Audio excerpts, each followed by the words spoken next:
زائد company disco ایک سے زائد ڈسکوز کو الاؤ کریں کہ وہ ایک ہی شہر میں ایک ہی جگہ پہ کام کر رہی ہو تاکہ آپس میں کمپٹیشن ہو. جس طرح سے آج آپ اپنا موبائل فون استعمال کرتے ہیں, آج سے 20 سال پہلے ان کمنگ کال کے پیسے آتے تھے جب پی ٹی سی ایل تھا. جب آپ نے اس کو لبرلائز کیا تو آج آپ کے پاس سم لگانے کے بھی پیکیجز ہیں نا. آج آپ دیکھیں کہ ہر آدمی موبائل فون لے کر کیونکہ اس کا فائدہ پھر عام آدمی کو ہوا. جب آپ نے اس کی کمپٹیشن کی ہے تو میرے پاس آپشن ہے کہ میں اے بی سی جس کو چاہوں, جس کے فون کو چاہوں استعمال. اسی طرح سے دنیا بھر میں بجلی پرووائڈ کرنے کی جو ڈسکوز ہوتی ہیں, کمپنیز ہوتی ہیں, ان کے پاس یہ آپشن ہوتا ہے لوگوں کے پاس کہ اگر کوئی ایک کمپنی اچھی کارکردگی نہیں دے رہی اور مہنگی بجلی بیچ رہی ہے تو میرے پاس آپشن ہو کہ میں اس کا کارڈ نکالوں اور پھینک دوں اور دوسری کمپنی کا کارڈ جا کر خریدوں اور جا کر اپنی بجلی لے لوں. یہ پاکستان میں جب تک نہیں ہوگا تو صرف پرائیویٹائز کرنے سے بھی یہ مسئلہ حل نہیں ہوگا. پرائیویٹائز ہم نے جو کے الیکٹرک کو کر دیا لیکن مونوپولی ہے, یہاں پر ان کی اجارہ داری ہے. آپ مجبور ہیں کہ وہ جیسی بھی بجلی بیچیں آپ کو, آپ نے بجلی کے الیکٹرک سے ہی لینی ہے. یہ نظام جو ہے وہ نہیں ہونا چاہیے اور انشاءاللہ تعالی آپ کو یہ آگے نظر آئے گا اس والی بات پہ. یہاں پر میں چند باتیں شہر کے حوالے سے میں ایم کیو ایم پاکستان کی طرف سے یہ کہنا چاہتا ہوں کہ یہ جو سندھ بلڈنگ کنٹرول اتھارٹی میں بلڈنگ کی ریگولیشنز کو جو چینج کیا جا رہا ہے, ہم اس کی شدید مخالفت کرتے ہیں اور اس کو رد کرتے ہیں, جس میں تمام ایمینٹی پلاٹس کے اوپر جو کہ فلاحی پلاٹس ہیں, رفاہی پلاٹس ہیں, ان کے اوپر کنسٹرکشن کی اجازت ان رفاہی کام کے علاوہ اسکول اور کالج اور پارک کے علاوہ اجازت مل جائے گی. اور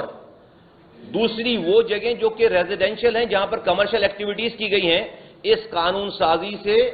اس لا کو چینج کرنے سے, اس بائی لاز کو چینج کرنے سے وہ تمام چیزیں لیگل قرار دے دی جائیں گی. اس کا مطلب یہ عام فہم یہ ہو گیا کہ بھئی یہ جو آلریڈی تباہ شدہ شہر ہے, اس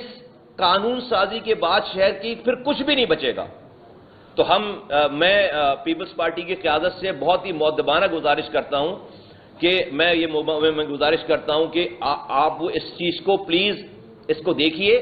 اور اس کو رکوائیے. یہ تو کوئی کہیں سے بھی کوئی سینر ایلیمنٹ یا کوئی ذرا سی بھی شہر سے در رکھنے والی ایڈمنسٹریشن یہ کام نہیں کر سکتی. یہ تمام اپنی کرپشن کو لیگل کرنے کا ایک فارمولہ نکالا گیا ہے تاکہ کل کو آپ اس پہ بات ہی نہ کر سکیں. تو یہ آلریڈی تباہ شدہ شہر جو ہے وہ آج کراچی دنیا کے 4 انسانوں کے رہنے کی بدترین شہر کی کیٹیگری میں شامل ہے, یہ اور شامل ہو جائے گا. میں شہر میں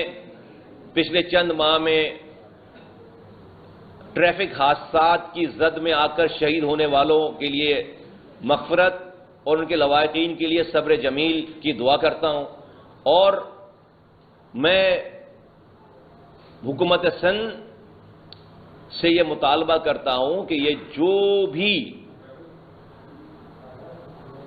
چاہے وہ ہیوی ٹریفک والے ہوں یا کوئی نارمل لوگ ہوں جو ایکسیڈنٹس کر رہے ہیں, اس قانون کو سخت سے سخت کیا جائے تاکہ اگر کوئی یہ غلطی کرتا ہے تو وہ پھر قانون کے شکنجے سے نہیں بچ سکے. اس کے اوپر سخت سے, اگر اس قانون میں کوئی کمی ہے, ایک تو امپلیمنٹیشن کی کمی ہے, اور اگر امپلیمنٹیشن میں کوئی اگر کمی نہیں ہے تو اس قانون کے اندر کو سقم ہے تو اس کو بہت اسٹرانگ کیا جائے. اس کو قانونی طور پر اس کو دیکھا جائے کہ قانون ایسا ہو کہ کوئی ایکسیڈنٹ کرے تو وہ بچ نہ سکے. اور میں حکومت سندھ سے, چونکہ یہ لاپرواہی سے ہوا ہے سارا کچھ, یہ جو غلط لائسنس دے کر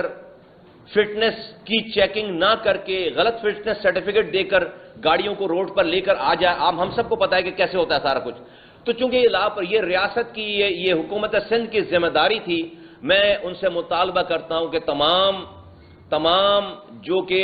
جو لوگ شہید ہوئے ہیں ان حادثات میں, خاص طور پر یہ ڈمپر اور ٹرالر سے جو لوگ کچل کر شہید ہوئے ہیں, ان کے گھر والوں کو حکومت سندھ 1-1 کروڑ روپے دینے کا مطالبہ جو اعلان کرے, جس سے ان کی کسی کی بھی زندگی واپس نہیں آئے گی. لیکن جو بریڈ ونر تھا کوئی اکیلا اپنے گھر کا, اچانک جو ہے وہ باہر نکلا اچھا خاصا اور اس کو کسی ٹرک نے کچل دیا ہے, تو وہ گھر والے, وہ تو ایک بندہ تو چلا گیا ہے, لیکن اس کے ساتھ ساتھ اس کے سارا خاندان مر گیا، پھر اس کے پیچھے جو اس کے لواحقین چھوٹے ہیں ان کی زندگی خراب ہو گئی ہے ساری، تو کم سے کم ان کو کچھ نہ کچھ سنبھلنے کا موقع ملے۔ تو زخمیوں کے لیے 50 لاکھ روپے ان حادثات میں، اور شہید ہونے والوں کے لیے فی الفور 1-1 کروڑ روپے کا حکومت سندھ اعلان کرے، اور یہ کوئی پیسہ نہیں اور اس میں دیر نہ کرے خدا کے واسطے۔ میں یہ بڑی مؤدبانہ گزارش کر رہا ہوں، میری بڑی مؤدبانہ گزارش کر رہا ہوں۔ اور دوسری بات میں اسی حوالے سے کہنا چاہتا ہوں کہ یہ کسی قومیت کی لڑائی نہیں ہے۔ کوئی بھی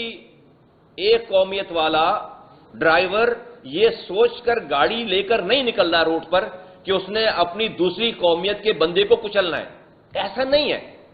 یہ ایسا نہیں ہے، یہ ٹریفک حادثہ ہے۔ ہاں اس میں لاپرواہی ہے، ہاں اس میں حکومت کی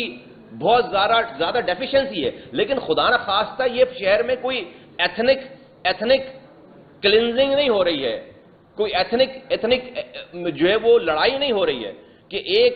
ایک قومیت والا دوسری قومیت کو کچلنے جا رہا ہے۔ تو میں بہت ہی اپنے الفاظ کو آرام سے استعمال کرتے ہوئے اس والی بات پہ زور دوں گا میں کہ یہ شہر بہت مشکلوں سے آگ اور خون اور لاشوں سے باہر آیا ہے۔ ہمارے نوجوانوں کی شناخت اس شہر میں کچھ اور ہو گئی تھی۔ آج ہمیں بہت احتیاط کرنی چاہیے اپنی جائز بات کو کرنے میں، اپنی باتوں پہ اپنے ایکشن اور اپنے الفاظوں کو بہت احتیاط سے استعمال کرنا چاہیے کہ کہیں خدا نہ خواستہ یہ شہر دوبارہ کسی غلط رستے پہ نہ چل پڑے، دوبارہ کسی غلط، یہ پختون، یہ مہاجر، یہ سندھی، یہ بلوچ، یہ کشمیری، یہ ہزارے وال، یہ سب، یہ بنگالیز، یہ برمیز، یہ سب اس شہر کے گلدستے کے پھول ہیں، اور ہم نے آپس میں پچھلے 1 ڈیکیڈ سے آپس میں ساتھ مل کر جینے کا سلیقہ سیکھ لیا ہے۔ ہم اس کو میں آپ کے سامنے اگر یہ بات کہہ رہا ہوں، بہت درد سے یہ بات کہہ رہا ہوں کہ ہم نے 40 سالوں میں شہر میں آگ اور خون دیکھا ہے بھائی، ایک دن میں 3 جنازے اٹھائے ہم نے اسی شہر میں آبادیوں کو مائگریٹ کرتے ہوئے دیکھا ہے، ہجرت کر اسی شہر میں، ایک شہر میں ہجرت ہوئی، ایک علاقے سے لوگ اپنے علاقے گھروں کو چھوڑ کر دوسرے علاقے میں جا رہے ہیں، یہ کٹی پہاڑی، یہ رنچوڑ لائن، یہ سارے علاقے، یہ کیا تھا سارا کچھ سب سلسلہ۔ آج اللہ کا شکر یہ حالات نہیں ہے، تو ہمیں میں تو کوئی بڑی شعلہ بیانی کر کے میں آرام سے اپنی گاڑی میں بیٹھ کر چلا جاؤں گا، لیکن اس کے ساتھ جب گلی میں خدا نہ خواستہ لڑائی شروع ہوگی تو کسی معصوم ماں کا بیٹا مارا جائے گا، کسی بہن کا بھائی، جوان بھائی مارا جائے گا، کسی بچے کا باپ، کوئی بچہ یتیم ہوگا، کسی بہن کا سہاگ جو ہے اجڑے گا۔ ہم نے بہت تباہی بربادی اپنے آنکھوں سے دیکھی ہے، ہمیں اس طرف نہیں جانا ہے۔ میں نوجوانوں کو آواز دے کے کہنا چاہتا ہوں، ہر جائز بات کریں، ہر چیز، لیکن اس کی سمجھ سے کریں، اس کو ڈیفرنٹ رنگ نہ دیں، اس کو ڈیفرنٹ کلر نہ چڑھائیں اس کے اوپر، اس پہ تعصب، اس پہ ایتھنیسٹی کا۔ کل فرض کرو میری گاڑی سے کوئی مارا جاتا ہے، پھر کیا کرو گے؟ کل ایک ہی کمیونٹی کی گاڑی سے اسی کمیونٹی کا کوئی آدمی مارا، کیا مارے نہیں جاتے؟ تو کیا کرو گے؟ کیا ہم یہ کہہ سکتے ہیں شہر میں کہ کوئی ایک قومیت کا آدمی کے لوگ جو ہے وہ اپنی گاڑیوں میں نکل رہے ہیں دوسری قومیت کے لوگوں کو کچلنے کے لیے؟ یہ تو نہیں ہے نا، اس میں حکومت کو ایکٹ کرنا ہے۔ جو بھی کر رہا ہے، میں کر رہا ہوں، آپ کر رہے ہیں، کوئی بھی کر رہا ہے، غلط کام کر رہا ہے، ہم جرم کر رہے ہیں، ہم جو ہے وہ قانون توڑ رہے ہیں، قانون سب کے لیے برابر ہو، سخت ہو۔ بہت بڑا نقصان ہے یہ کسی کے گھر سے ایک انسان کا چلے جانا، بہت بڑا نقصان، اس کی کوئی کمپنسیشن نہیں ہے، لیکن اس حادثے کو اور سانحے میں بدلنا، خدا نہ خواستہ کہ پورا شہری لڑ پڑے آپس میں اس چکر میں، یہ کہیں سے بھی ایکسیپٹیبل نہیں ہے۔ ہم نے بہت مشکل سے شہر کے امن کو اپنا خون دے کر حاصل کیا، خون دے کر اس شہر کا۔ میں کہہ سکتا ہوں یہ والی بات کہ ہم نے اپنا خون دیا اس شہر کے۔ جب کوئی یہ بات نہیں کرتا تو ہم نے اس وقت کھڑے ہو کے یہ بات کی ہے۔ آگ لگانا تو بہت آسان کام ہے، لوگوں کو بڑی اچھی لگتی ہے باتیں، لیکن ہم نے اس وقت جب ہمارے پاس سب کچھ تھا کھونے کے لیے، ہم نے اس چیزوں کو کھو کر اس شہر کے امن کے لیے قربانی دی، اور مجھے فخر ہے اس والی بات پر اپنے ساتھیوں کے، اور آج MQM پاکستان کا میں اس کی سوچ میں آپ کی عکاسی کرتا ہوں۔ ہمارے یہاں ہر زبان بولنے والا، یہ متحدہ قومی موومنٹ ہے، ہر زبان بولنے والے لوگ ہیں، ہمیں اس کو ایڈمنسٹریٹولی اس کو حل کرنا، اس کو ہم نے اس مسئلے کو سیاست کی نظر نہیں کر، سیاسی پوائنٹ اسکورنگ، سیاسی اپنا قد بڑھانے کے لیے ہمیں ایسے استعمال، اس حادثات کو اپنے سیاسی قد بڑھانے کے لیے ہمیں استعمال نہیں کرنا ہے، لوگوں پر رحم کرنا ہے ہم نے اس والی بات پہ۔ اس شہر کا جو آپس میں مل گیا ہے شہر، اس شہر کے امن کو ہم نے تباہ ہونے نہیں دینا ہے۔ میں یہاں پر اپنی منسٹری کے حوالے سے آپ سے چند گزارشات کرنا چاہتا ہوں کہ جیسے میں نے پہلے بھی کہا کہ یہ پاکستان کی سب سے مشکل ترین وزارت ہے۔ میں کیوں کہہ رہا ہوں مشکل، اور میں اس کو خطرناک کہتا ہوں، مشکل ترین نہیں، میں اس کو خطرناک کہتا ہوں۔ میں خطرناک اس کو اس لیے کہتا ہوں کہ یہاں پر انسانوں سے ڈیلنگ ہے۔ یہاں پر ہم روڈ انفراسٹرکچر والی منسٹری نہیں ہے، اکانومی کی منسٹری نہیں ہے، تعلیم کی منسٹری نہیں ہے، یا فوڈ اینڈ ایگریکلچر کی منسٹری نہیں ہے، یا جنگلات کی منسٹری نہیں ہے کہ بھئی جنگلات میں 4 درخت جو ہے زیادہ کٹ جائیں گے تو وہ جو دوبارہ اگ سکتے ہیں، روڈ اگر غلط بن گئی تو دوبارہ صحیح ہو سکتی ہے، اکانومی میں کوئی آگے پیچھے اشاریہ ہو گئے تو اگلے سال اس کو ٹھیک کر دیں گے۔ یہاں بندہ ہے، انسان ہے، انسان خدا نخواستہ اگر اس تکلیف میں چلا گیا اور مارا گیا تو وہ واپس نہیں آتا۔ تو میں اس کو بہت خطرناک منسٹری کہتا ہوں، یہ بہت خطرناک جگہ کہ یہاں پر، اور پھر خطرناک اور ہو جاتی ہے بات کہ اشرف المخلوقات جو انسان ہے وہ جب تکلیف میں جاتا ہے تو میری منسٹری کا واسطہ اس سے شروع ہوتا ہے، یعنی کہ جب وہ پین میں جائے، جب وہ تکلیف میں جائے تو وہ پھر ہماری طرف رخ کرتا ہے۔ تو آپ امیجن کریں کہ ایک دکھی انسان ایک انسان ہے، پھر وہ دکھی بھی ہے۔ کہتے ہیں کہ اگر رب کو تلاش کرنا ہے تو دکھی انسانوں کے دلوں میں تلاش کرو، کہتے ہیں نا۔ تو ایک دکھی انسان جو کہ تکلیف میں ہماری طرف آتا ہے تو وہ بہت ہی جیسے کہتے ہیں نا کہ سینسٹیو معاملہ بن جاتا ہے۔ یہ وزارت چند دنوں کی ہے، میں اس چند دنوں کی، اور یہ کوئی میرے لیے بیڈ آف روزز نہیں ہے۔ میری جو 4 گھنٹے کی لائف تھی وہ بھی تباہ برباد ہو گئی، ساری ختم ہو گئی۔ اینی وے، لیکن اللہ نے ہمیں اس کام کے لیے اگر یہاں ڈالا ہے تو میں تو اپنے آخری سانسوں تک وہ کروں گا جو ٹھیک ہے، وہ مخلوق کے لیے وہ کروں گا جو ٹھیک ہے، چاہے اس کے لیے مجھے کچھ بھی کرنا پڑے۔ تو میں اس کو کہتا ہوں کہ بہت ہی، میں اپنے لوگوں کو بار بار کہہ رہا ہوں پچھلے 20 دنوں سے کہ یہ بہت ہی خطرناک جگہ ہے۔ سوچیں سمجھیں کہ ہم یہ کس ادارے میں بیٹھے ہیں، کیا ہمارا کام ہے کہ ایک دکھی انسان، ایک تکلیف زدہ انسان کا ہم سے واسطہ بنتا ہے۔ ہم ساری تکالیف اس کی ختم نہیں کر سکتے۔ میں نہیں کلیم کرتا کہ آج مصطفیٰ کمال ہے تو بھائی اس کی جو بھی آئے گا ہمارے پاس ان کے سارے مسئلے نہیں، ہاں جو بھی میرے پاس ریسورسز ہیں اس کو ایمانداری سے استعمال کرتے ہوئے مجھے یہ دیکھنا ہے، میرے لوگوں کو یہ دیکھنا ہے کہ میں اس کی تکلیف کو کم کرنے کی، ختم نہیں، کم کرنے کی کوشش ایمانداری سے کر رہا ہوں یا نہیں کر رہا ہوں۔ اگر ہم اپنی ریسورسز میں رہتے ہوئے اس کی تکلیف کو کم کرنے کی کوشش کر رہے ہیں تو میں سمجھتا ہوں کہ میں اس امتحان میں کامیاب ہو گیا، میں سمجھتا ہوں پھر میں اس امتحان میں کام ہوں، اور خدا نخواستہ ہم سے اس میں کوئی کوتاہی ہو رہی ہے تو اس کی سزا ہمیں اللہ نہ کرے یہاں بھی اور یہاں کے بعد بھی ملے گی۔ میں اپنی اس 4 دن کی وزارت کے لیے، جو کہ کوئی مزے کی جگہ نہیں ہے، اس کے لیے اپنی آخرت، اپنی قبر خراب کرنے کے لیے بالکل تیار نہیں ہوں، بالکل تیار کمپرومائز کرنے کے لیے، اس والی بات پر کمپرومائز کرنے کے لیے میں تیار نہیں ہوں۔ اور جب میں کہہ رہا ہوں میں تیار نہیں ہوں تو میرے ساتھ جو لوگ بھی اس ادارے میں ہیں ان کو مجھے برداشت کرنا پڑے گا، میری بات ماننی پڑے گی، ان کے پاس آپشن نہیں ہے کوئی، ان کو اسی لائن پر، اسی ویو لینتھ پہ، اسی ویژن پہ آنا پڑے گا۔ تو میں پاکستان کے، آلدو کہ آپ سب لوگوں کو پتہ ہے، آپ بہت زیادہ نالجبل لوگ ہیں، کہ ڈائریکٹ ہسپتال ہمارے پاس صرف اسلام آباد کے علاوہ نہیں ہے،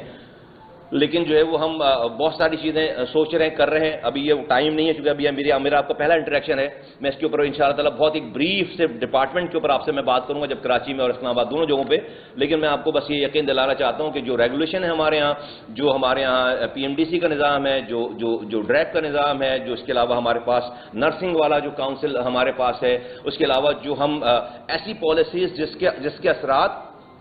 عام آدمی تک نیچے جا سکیں، ان ساری چیزوں پہ بہت جو ہے وہ ڈے اور نائٹ اس کے اوپر کام ہو رہا ہے۔ آپ کو بہت جلدی آج میں اور آئندہ آنے والے دنوں میں فرق نظر آئے گا، اس صورت میں کہ آپ دیکھیں گے کہ لوگوں کے مسائل کم ہو رہے ہیں، لوگوں کے مسائل حل ہو رہے ہیں، اور انشاءاللہ تعالیٰ ایک وقت آئے گا آج کی ٹیکنالوجی کو استعمال کر کے کہ بہت سارے، دیکھیں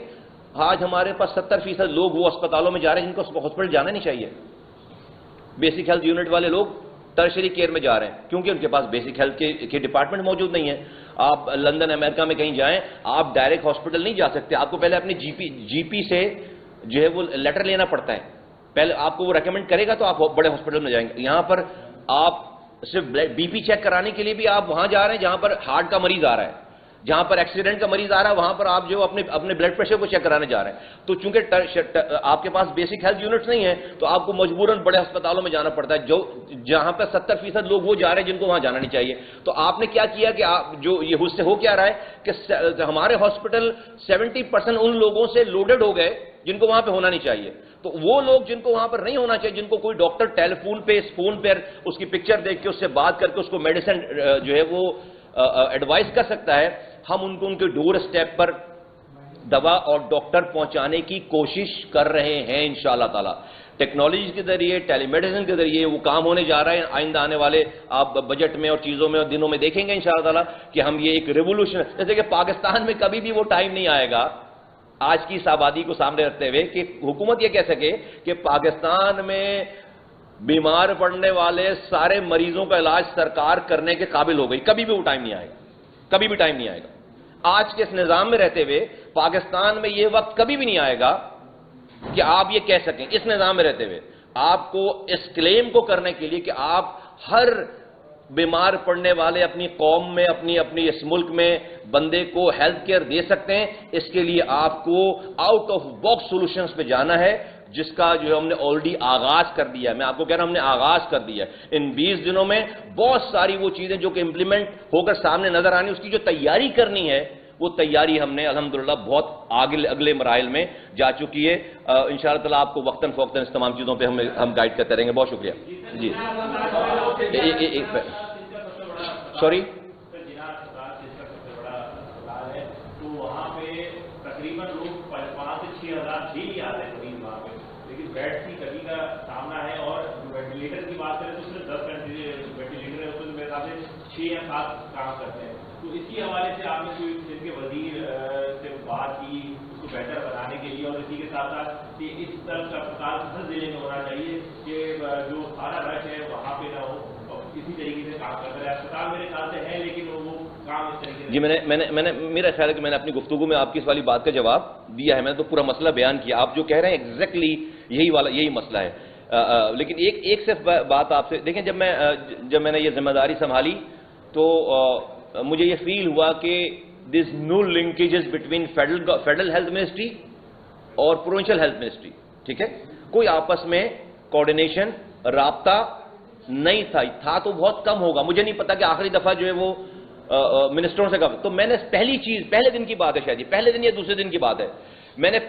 پہلی چیز جو کی ہے، اور آپ لوگوں نے میڈیا میں اس کو رپورٹ بھی کیا، وہ میں نے فون اٹھایا اور چاروں صوبوں کے ہیلتھ منسٹر کو میں نے فون کیا خود، اور ان سے کہا کہ ہماری سیاست، ہماری ایڈمنسٹریشن ایک طرف، اس ملک کے آپ صوبوں کے وزیر ہیں، میں یہاں بیٹھا ہوں یہاں اسلام آباد، جو آپ کا کام ہے، جو let's collaborate, let's come together, اور ہم آپس میں ایک دوسرے کی مدد کر کے کمپلیمنٹ کر کے ایک دوسرے کو ہم کیسے ایک عام آدمی تک جو ہے وہ چیزوں کو اور آسان اور سہل اور تیز کر سکتے ہیں۔ I am so happy, glad and fortunate to announce this کہ مجھے چاروں صوبوں کے جو ہے وہ وزارت صحت کے وزیروں نے، ایڈوائزروں نے میری سوچ سے زیادہ جو ہے مجھے رسپانس اچھا دیا، پازیٹیو دیا۔ میری پھر بات ہو رہی ہے، اب میری میٹنگز طے ہیں انشاءاللہ تعالی، اور ہم مل کر صوبوں، کیونکہ جو ہم پلان کر رہے ہیں وفاق میں، اس کو امپلیمنٹ تو جو ہے ہیپیٹائٹس سی کی کیمپین لانچ ہونے جا رہی ہے، پولیو کی کیمپین آلریڈی چل رہی ہے، یہ سارا کچھ تو گراؤنڈ پہ ہونا ہے سارا، اور جو ہم ڈریپ ہے یا اس کی دواؤں کے اثرات ہیں یا اس کی جو پالیسیز ہیں، ان کا سارا اس کے اثرات تو جو ہے وہ صوبوں میں اور ڈسٹرکٹ میں اور یونین کونسل میں ہونے، تو ہم یہ ٹیلی میڈیسن والی بات ہے کہ ہم ایک ماڈل بناتے ہیں، ایک پائلٹ پروجیکٹ بناتے ہیں، اس کی امپلیمنٹیشن تو بعد میں صوبوں نے کرنی ہے، تو اس حوالے سے صوبوں کی کوآرڈینیشن بہت ضروری ہے۔ تو میں نے پہل کی اس میں نے صوبوں کے صوبائی وزرائے صحت جتنے بھی ہیں، سندھ، پنجاب، خیبر پختونخوا اور جو بلوچستان، مجھ سے بس تھوڑا سا یہ ہو گیا کہ کشمیر اور گلگت بلتستان والوں سے مجھے بھی بات کرنا ہے، تو ان 4 صوبوں کے تمام وزراء سے میری بات ہے کہ ہم اس کوآرڈینیشن کو بہت بہتر بنا رہے ہیں۔ جی ایک ادھر سے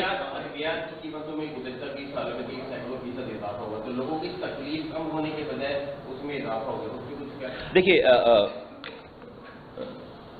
میں نے آپ کو مثال دی نا ڈسکوس کی، اب یہ عجیب بات ہے کہ میں بجلی کو کہاں سے دوا سے جاؤں، دیکھیں دنیا کا میکانزم ہے، آپ ایک کمپنی رکھیں گے ایک دوا بنانے والی کو، اور وہی پیراڈول ہے فرض کریں, اب پیراڈول کا کوئی سبسٹیٹیوٹ نہیں ہے فرض کریں, تو بھائی کوئی تو دنیا میں پیراڈول کا سبسٹیٹیوٹ ہوگا نا, کوئی تو اس کا کمپیٹیٹر ہوگا نا, ان کو بھی لا کر کھڑا کر دو ساتھ, ان کو بھی لبرلائز کرو, غلط طریقے سے نہیں, جائز طریقے سے آپ مارکیٹ کو لبرلائز کریں. گورنمنٹ کا کام ہوتا ہے فیسلٹی ایسی پالیسیز بنائے جہاں پر آپس میں کمپٹیشن ہو, اس کا فائدہ جو ہے وہ عام, بجائے اس کے کہ میں بولوں جی پیراڈول جو ہے وہ فرض کریں کہ 1 روپے کی ہے ایک گولی, تو اس کو جو ہے 50 پیسے میں کر دو, نہیں کرے گا, کیونکہ وہ اس کو پتا ہے کہ بھائی میں ہی ہوں اکیلا. میں سوری میں پیراڈول کا نام لے رہا ہوں اب میں سمجھانے کے لیے, چونکہ عام آدمی, اس سے مطلب پیراڈول نہیں ہے, اس سے مطلب میں ایک عام سمجھانے, کیونکہ لوگ ایک عام آدمی جو دیکھ رہا ہے وہ تو اسی گولی کو, اب میں کوئی اینٹی بایوٹک کا نام لوں گا تو اس کے لوگوں کو سمجھ, تو میں صرف ایکسپلین کرنے کے لیے بات کہہ رہا ہوں, اپنی بات کو ایکسپلین کرنے کے لیے. تو یہ بالکل میں اس والی بات اس سوچ کا